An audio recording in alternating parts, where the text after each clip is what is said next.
and had taken no action, hadn't even reported up the chain of command, assuming you believe there is an up the chain of command, that these things had happened. Do you have a sense of that looking back, that that was a mistake?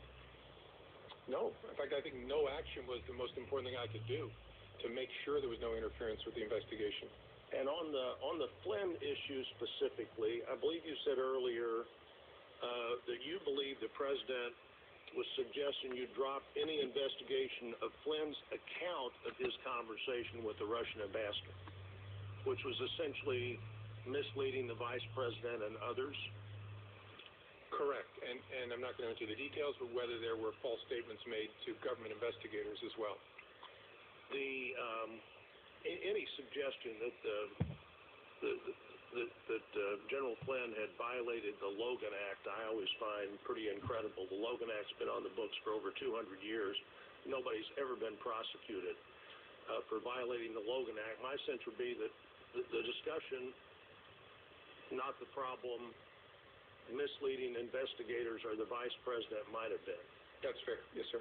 And had you previously on February the 14th discussed with the president in the previous meeting anything your investigators had learned or their impressions from talking to Flynn? No, sir. So he said he's a good guy, you said he's a good guy, and that was no further action taken on that. Well, he said more than that, but there was no, the action was, wrote it up, briefed our senior team, tried to figure out what to do with it, and just made a decision. We're going to hold this and then see what we make of it down the road. Yes, sir. Was it your view that not briefing up meant you really had no responsibility to report that to the Justice Department in some way?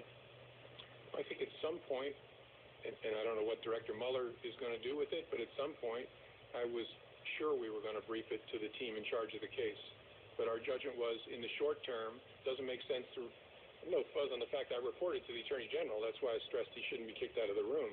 But it didn't make sense to report to him now. You know, you said the Attorney General said, I don't want to be in the room with him alone again, but you continue to talk to him on the phone. What is the difference in being in the room alone with him and talking to him on the phone alone? Yeah,